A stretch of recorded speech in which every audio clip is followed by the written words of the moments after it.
10 crore Indian population psychosomatic illnesses से सफ़र कर रही है और उसमें से 9 करोड़ जो वुमेन है। और इस पूरे बीमारी के लिए हम लोग 16,000 करोड़ रुपए के सालाना दवाइयाँ खा लेते हैं, जो अगर इफ़ेक्ट नहीं करती तो साइड इफ़ेक्ट ज़रूर करती।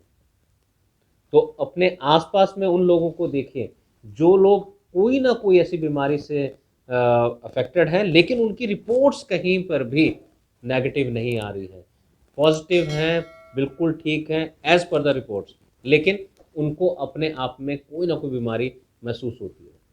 और ये बीमारियां किस तरह की हो सकती हैं? ये बीमारियां पेन हो सकती है, पेन हेडेक, रेगुलर हेडेक भी हो सकता है, जिसको माइग्रेन के फॉर्म में भी लोग देखते हैं।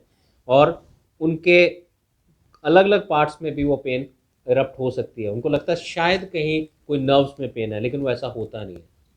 डाइजेस्टिव सिस्टम इरेगुलर रहना हमेशा, कॉन्स्टिपेशन बहुत बड़ा कारण, बहुत बड़ी इलनेस इसको हम लोग आज देखते हैं। उसके अलावा में आपका हाइपरटेंशन बहुत फ्रिक्वेंटली बढ़ना या घटना या इवन कम हो जाना, और आपका अस्थमेटिक इश्यूज, इन सब चीज़ों को जब हम देखते हैं वो साइकोसोमेटिक इलनेसेस की तरफ हमें लेके जाते हैं। और इनका कारण क्या है?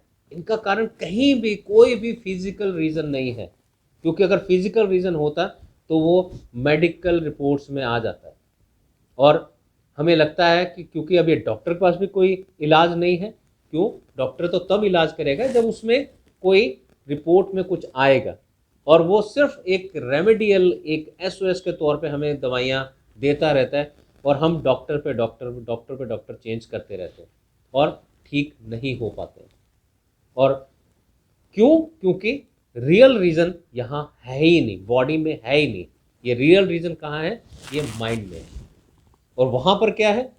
वहाँ पर इसलिए है क्योंकि कहीं ना कहीं हम लोग अपने इमोशंस को दबा के बैठे रहते हैं, और वो इमोशंस हम एक्सप्रेस नहीं कर पा रहे, अपनी फीलिंग को एक्सप्रेस नहीं कर पा रहे, या हमें लगता है कि लोग हमें समझ नहीं पा रहे हैं।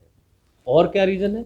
और रीज़न है जहाँ हम कहीं ना कहीं डिप्रेसिव स्टेट में रह रहे हैं, हमारी बात सुनी नहीं जा रही है, या हमें लगता है कि लाइफ वैसी नहीं चल रही है जैसी मुझे चाहिए, और हमारे जॉब की इश्यूज़ हैं, हमारे रिलेशनशिप इश्यूज़ हैं, या इवन हम लोग इस चीज़ को भी देख सकते हैं कि जहाँ हमें कहीं ना कहीं डिप्रेशन या एंजाइटी का फ्रीक्वेंसी हमें नज़र आती है। और इसके अलावा में हमारे चाइल्डहुड अब्यूज़ भी इसका रीज़न होते हैं। अल्कोहलिक या ड्रग एडिक्शन भी कारण हो सकते हैं। जब ये कारण हैं तो इन कारण के लिए हमें माइंड पे काम करना पड़ेगा। तो पहली चीज़, डॉक्टर या मेडिसिन इसके इलाज डायरेक्टली नहीं कर पाएंगे। इसके लिए हमें सबसे पहले किसी काउंसलर या किसी साइकोलॉजिस्ट या किसी ऐसे ऑल्टरनेट हीलर के पास में जाने की ज़रूरत है जो हमें इसके इम्पैक्ट से बाहर निकाल पाए। या अपने आप अगर काम करना तो इस चीज़ को पहला अपने माइंड को स्ट्रांग बनाने की ज़रूरत है। और पहला काम है जो फिगर आउट करना कि इस पूरी मेरी लाइफ के अंदर कौन सी ऐसी जगह है जहाँ मेरा कंट्रोल या जो मुझे डिस्टर्ब कर रहा है, तो पहला उसको आइडेंटिफाई करना ज़रूरी है। और जब आप उसको आइडेंटिफाई कर लेंगे तो फिर आप कोशिश करिए कि कैसे उस इशू से निकल सकते हैं।